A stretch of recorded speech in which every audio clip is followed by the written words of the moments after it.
I've seen a few people on social media, like guys chucking up how they do their roof and rafters and stuff like that, and it's all awesome. I love watching everyone's methods on how they do it. Guys are punching out sick work. There's no taking that away from them at all. I just thought I'd like to throw in the way that I do it, the way that I was taught, sort of working it out mathematically. And we've used that in the last couple of days to prefab up some frames and some rafters, all based off triangular measurements, Pythagoras, trigonometry, all that shit that you didn't listen to in high school. But fuck, it makes so much sense to be using it when you get to that stage, when you pass your apprenticeship and you want to actually understand how things work. So I'll turn the camera around. Basically, it's a whole heap of measurements and maths. See if we can sort of start from the bottom. Basically, a roof is just a triangle like that, or a basic gable end roof. And you always want to split it down the middle and make it into two right angle triangles. So, that's 90 degrees there. That's your rise and that is your run. So when we're setting out a slab, it would be a squared plus b squared, and that equals c squared. But when I'm setting out a roof or measuring my rafters in, there's a few things to take into the equation. So the way that I would do it is that I would go, say if this was, 1500 as the half span, and we know that our pitch there, we know that's going to be 22.5.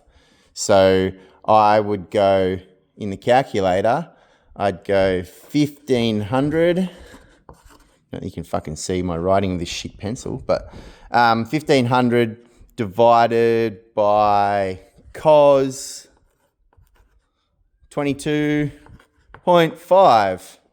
And that, the cos ratio, like sine, cos and tan, all the stuff to do with triangles and measurements and the ratios that they work. I don't exactly know how they all work, really. I just know how to punch them into a calculator. So yeah, I'd go 1500 divided by cos 22.5, and that would actually give me that length there to that length there. So if you have a look at my rafter, and we're using this second-hand timber here. Had a tape measure out at some stage, and I don't know where it is. Anyway, so what I've done is that with our one, there's our long point. So there's a ridge that runs in the center of that, and that's 45 millimeters thick. So you put a line straight down the guts of that, and then you take 22.5 millimeter off your measurement. So I think my full span that we're working off is 3.1. So I think I've done 1550 as my half span. 1550 divided by cos 22.5 gave me 1677 or something like that. I took 22.5 or 23 off that. It ended up being 1655. 1655.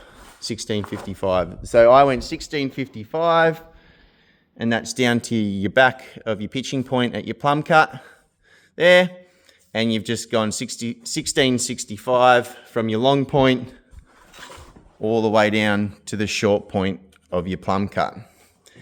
Now, I've just made this jig. So I come down to the pitching point like that, just with a piece of ply that fits. So line it up neatly with the top there. And then I've just put that back of the plate there, come 90 mil squared, so it's nice and even at the inside of my plate. And then I worked out the same thing for my overhang, which our overhang is going to be 450 millimeters. So it's just 450, which is your flat, divided by cos 22.5. And that measurement, which I think was 487, was just added from there to there. And we just make that as a little pattern jig. So I'm just taking one measurement from there to there, and then from then on I mark it so that all our overhangs are cut Now that very much relies on having straight and square walls, which we're more than capable of around here. So I think everything should be all right.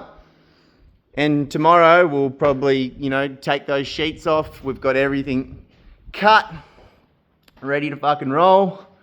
We basically did the same thing. We cut all these rake frames based off our plate height, which was 2.4, and then we just added the increases in our studs. I drew it all up on the floor up there and made a plan and stuff, and we just take measurements like that. So there's obviously a lot more to it, but that's just a basic way of how I get a rafter length with those little few maths things there. So much easier than doing it like having to go to the roofing manual or whatever, or type it into an app. And I hate when young dudes want to type it into an app, because I just feel like that you're not really understanding the way it is. Yeah, anyway, I hope that helps you out a little bit. It fucking helps me out so much. So if you can get your head around the maths, fucking rip into it.